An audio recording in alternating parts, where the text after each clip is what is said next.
As I stand here on the land, feeling the mother beneath my feet, feeling my energies grounding, the locus point of my awareness, dropping down through the body into my feet, and being aware of that, feeling the presence of the tree, the gravity of the deva, the textures of the stone, the sunlight, all these things, moving through the space.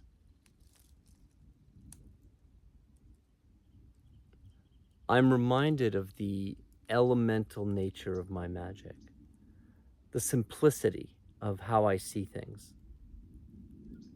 and how those elements have been both my own heroic boon and burden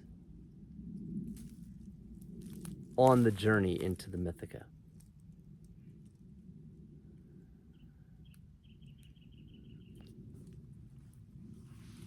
To talk about it is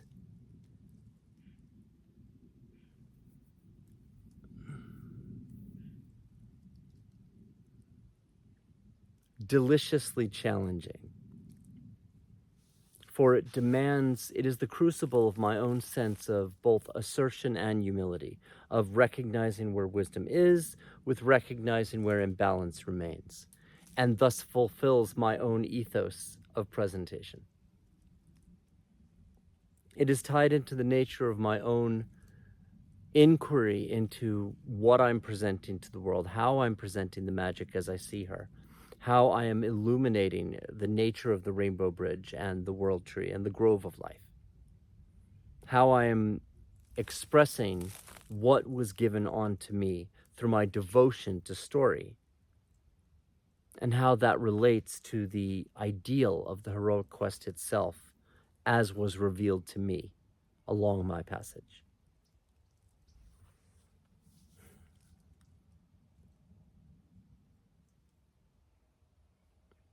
We all come from different points of origin, different ways that we perceive and define ourselves in the deep places of the self.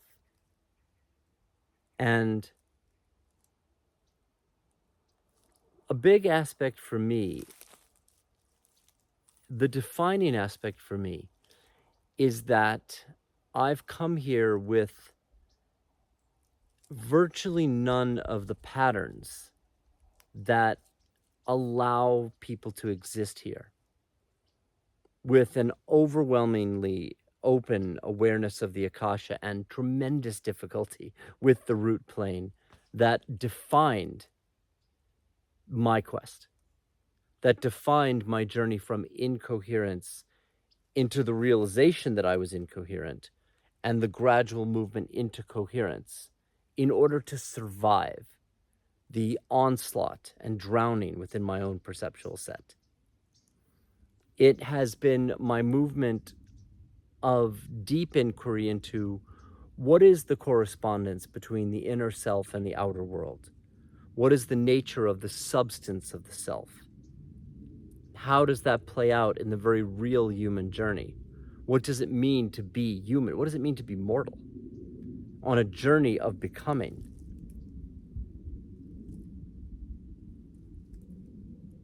And where the building of the Mythica and the creation of the Temple of Story as an armature herself has been my building of like a kind of an exosuit, like an Iron Man class armature to help me stabilize my own lack of earth.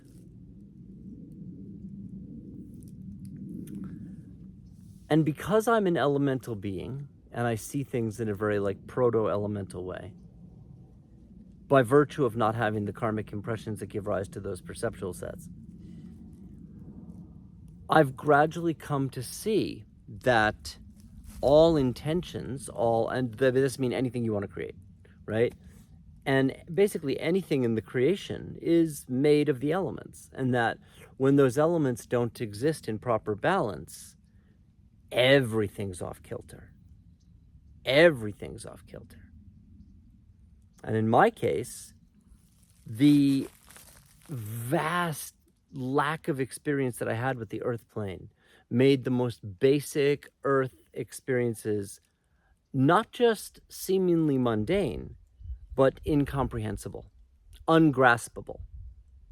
Like as ungraspable as some of the things that are so natural to me are to people who are like really in the mud of the earth plane, where there seemed to be an unpassable divide between what I was trying to learn and they couldn't comprehend, which neither of us could comprehend. And where I did the only thing I could, which was gather together the moments of lightning, the moments when I had access on my quest to see the pattern beneath the path, to understand the passage of time, which is the timeline, which is the nature of mortality itself. And to see from my vantage that what we considered our timeline was a root and branch of the goddess herself, of Gaia herself, expressed as our individual self, on a weave of many lifetimes and impressions, part of a much larger loom of all of these things playing out in the mycelium underpainting of mortal existence. What I didn't see at first, and what took me a long time to understand, was that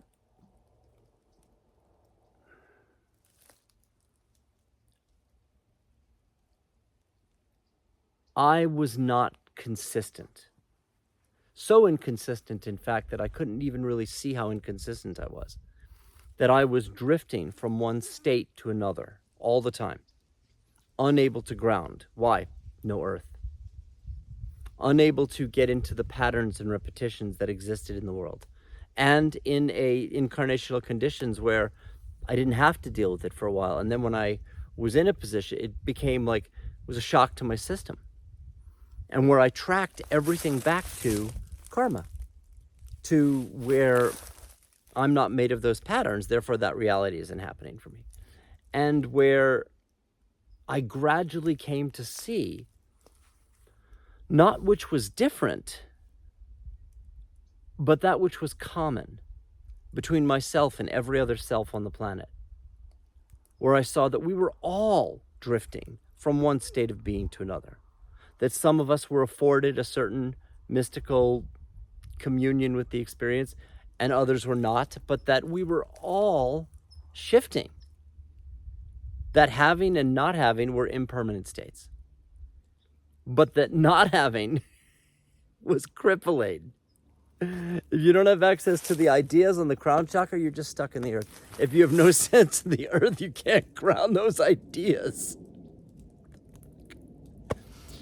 And so in this context, my journey through the Mythica has been one of gaining ground, coming from crown to ground, where I have gradually come to see that we are all sharing our own perspective of life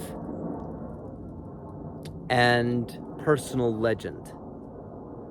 We are all sharing our own unique perspective of that. And that we are all on a timeline, and that we are all drifting from one state of being to another. That we are all moving from the awakened version of ourselves to the forgotten version of ourselves. I know this intimately. And by knowing it intimately, I realize that everyone else is having that. There's a real humility to that for me, which is the line between humility and assertion. Assertion is, I know something.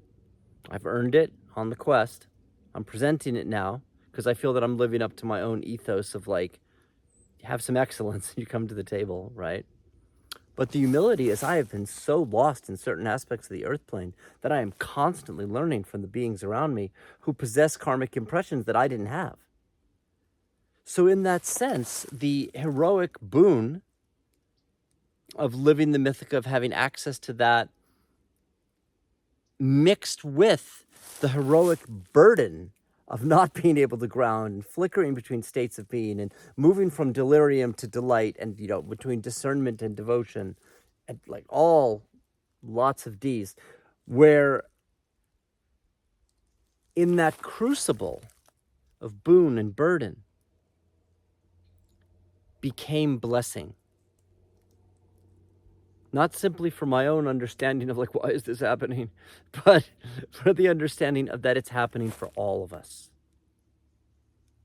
And that as we become aware of that together, we start to dissolve the pretensions and false ideas. Wisdom still exists. Excellence is real. But we gain a sense of recognizing the treasures that we hold for one another. And this is intrinsic to the quest. You know, I don't suffer from the inability to ask somebody for help or bow to someone else's expertise. I don't lose anything in that because I know that it's an aspect of me. You know, I'm not submitting, I'm receiving. And because I've had such difficulty in the earth plane in grounding things out, and because I'm such a simple elemental being, my viewpoint is that all intentions, all spell work, all this, all that, happens when we are elementally balanced, when we ground what we're on about out, when we align it with the fire of spirit, when we feel the emotions of it, when we see the expansion of it in the air, and when we can see it all in the ethers of space as a construct of elements, that it is then that we are truly effective, for we are in balance with our own elemental nature. And by virtue of this, each elemental nature has its own wisdom, its own aspect. There are aspects of water I would turn to Dakota in a second. There are aspects of earth I would turn to like a Jesse or someone in a second. There are aspects of the ether that I would only turn to myself over. And it is these things that make up the appreciation of the self, assertion, and the appreciation of others, humility, such that we may both radiate the recognition of our own treasure and receive and bow to the emanation of that treasure in the form of another.